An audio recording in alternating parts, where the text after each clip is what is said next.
Tadasana or mountain pose. Lift through the crown, elongate your neck, shoulders relaxed, natural pelvis, belly pulled slightly in, palms facing forward or towards your body.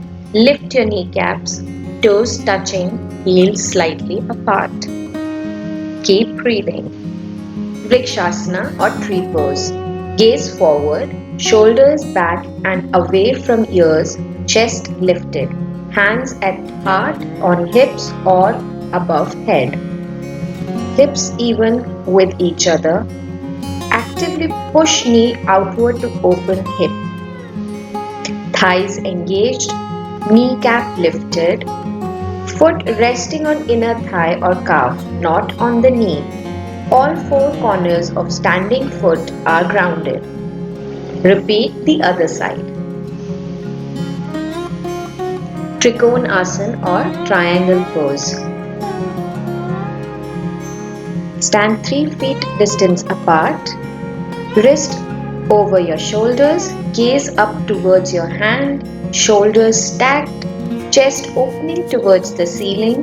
Hip points facing the side of the mat. Thighs engaged. Hands to the floor or your shin. Don't lock your knees. Foot parallel to the back of your mat and keep breathing.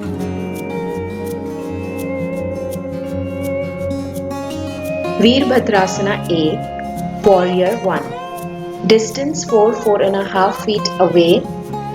Bent knee is directly above ankle. Pull shoulders down away from ears. Square hips to front of your mat. Press heels and outer edge of back foot into the ground. Exhale and we get into Veerbhadrasana B, Warrior 2. Gaze forward, shoulders above hips, hands fully stretched sideways, tailbone tucked, knees directly above or behind ankle, kneecaps lifted and quads engaged. Both feet firmly pressed into the mat. Here we repeat Warrior 1 again. Bent knee is directly above the ankle, hips are square, shoulders are pulled down and away from the ears. Let's get into Adho Mokshanasana or downward facing dog. Even weight distribution in palms, push floor away from body, neck relaxed, neutral spine, draw ribs and navel in, tilt sit bones to ceiling, push thighs back, feet parallel and hip width apart. Next pose, Virasana, hero pose. Spine should be straight and tall. Gaze at the tip of your nose. Sit straight, hands on thighs or on the sides. Lower legs and outer thighs close to each other. Keep breathing. Let's get into Balasana or child pose. Head touch the ground, relax your elbow, keep your hands overhead and palms facing downwards. Belly rest between thighs, keep your hips on the heel.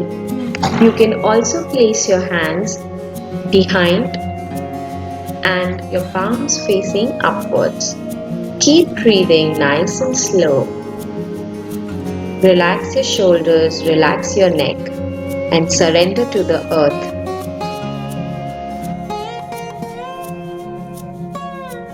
Next pose, Paschimottanasana, seated forward fold. Point your toes towards the ceiling, bend your head forward, grab hold of your toes or from the side of your foot.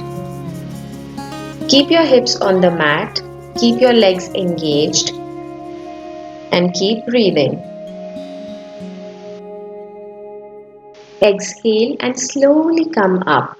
Let's get into our next posture, that is Halasana or claw pose. Lay down, lift your feet up, clasp hands and interlace fingers or press firmly into the mat with flat hands. Activate arm muscles. Back of the neck is long.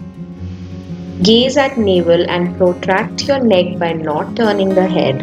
Lift kneecaps to engage the leg muscles. Press the bottom of the feet. Plug toes into the mat.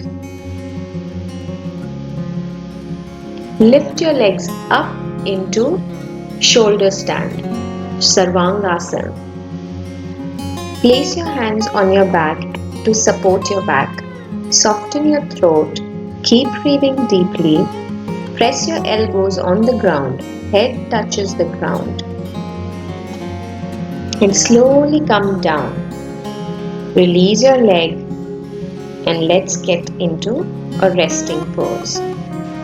Bend your knees in such a way that both the knees are touching each other while both your feet are hip distance apart. Place your right hand on your heart and left on your stomach. Listen to your heartbeat. Focus on your breath. You can also move into Shavasana. Legs spread wide, palms facing the ceiling, and keep breathing. Surrender yourself to the earth.